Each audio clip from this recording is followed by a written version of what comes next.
नमस्कार, one India Hindi में आपका स्वागत है। मैं हूं शिखा धूरिया। पिछले कुछ महीनों से हिंद महासागर की मॉरिशस में स्थित अगलेगा द्वीप चर्चा में है। कई अंतर्राष्ट्रीय मीडिया रिपोर्ट्स में अगलेगा द्वीप को भारत का सैन्य अड्डा बताया गया है।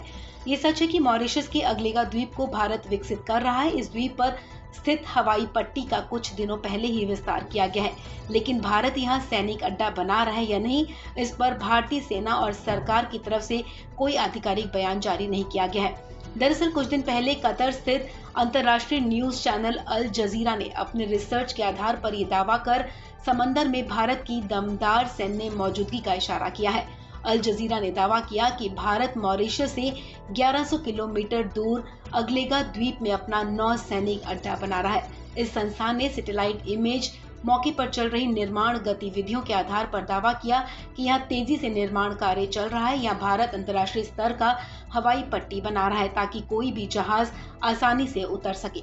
अगलेगा हिंद महासागर में स्थित मॉरिशस के स्वामित्व का एक छोटा सा द्वीप है। अगलेगा मुख्य मॉरिशस द्वीप से लगभग 1000 किलोमीटर दूर उत्तर में स्थित है। ये 12 किलोमीटर लंबा और लगभग 1.5 किलोमीटर चौड़ा है। यहाँ की आबादी बहुत ही कम है। एक अनुमान के मुताबिक यहाँ मात्र 300 से 350 लोग रहते हैं। इन लोगों का मुख्य व्यापार नारियल की खेती और मछलियों का शिकार करना है।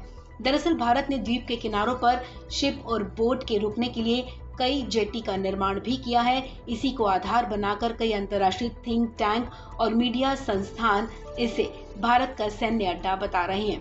खास बात यह है कि अगलेगा द्वीप जहां स्थित है उसी क्षेत्र में अमेरिकी सैन्य अड्डा डिएगो गार्सिया, चीन का सैन्य अड्डा जिबूती, फ्रांस का मिलिट्री बेस रिनो मौजूद है। ये सभी सैन्य अड्डे समंदर में है। माना जा रहा है कि भारतीय सैन्य अड्डा का बनना चीन के लिए बहुत बड़ा झटका हो सकता है, क्योंकि इस सैन्य अड्डे के द्वारा भारत चीन को हिंद महासागर में घुसने से पूरी तरह रोक सकता है। वहीं आपको बता दें कि मॉरिशस के अगलेगा द्वीप पर सुविधाओं को अपग्रेड करने के लिए 2015 में भारत ने समझौता किया था। तब से इस द्वीप पर इंफ्रास्ट्रक्चर डेवलप करने का काम चल रहा है। इस समझौते में द्वीप पर समुद्र और वायु संपर्क में सुधार के लिए बुनियादी ढांचे की स्थापना और अपग्रेडेशन का काम शामिल है। इसके अलावा द्वीप पर आसपास आपसी समुद्री हितों की सुरक्षा के लिए मॉरिशस की सेना को ट्रेनिंग देने को लेकर भी करार हुआ था। इस परियोजना के तहत एक जेटी का निर्माण किया जाना था। इसके अलावा अगलेगा के उत्तरी द्वीप पर रनवे का पुनर्निर्माण और विस्तार करने के अलावा एक एयरपोर्ट टर्मिनल को भी बनाए जाने पर सहमति बनी थी। इस परियोजना की कुल लागत $87 मिलियन है, जिसे भारत ने फाइनेंस किया है। इस परियोजना के जरिए भारत का प्रमुख उद्देश्य मॉरिशस के सुरक्षा बलों की क्षमता में वृद्धि करना है। इस खबर में फिलहाल इतना ही। तमाम अपडेट्स के लिए आप बने रहिए वन इंडिया हिंदी के साथ।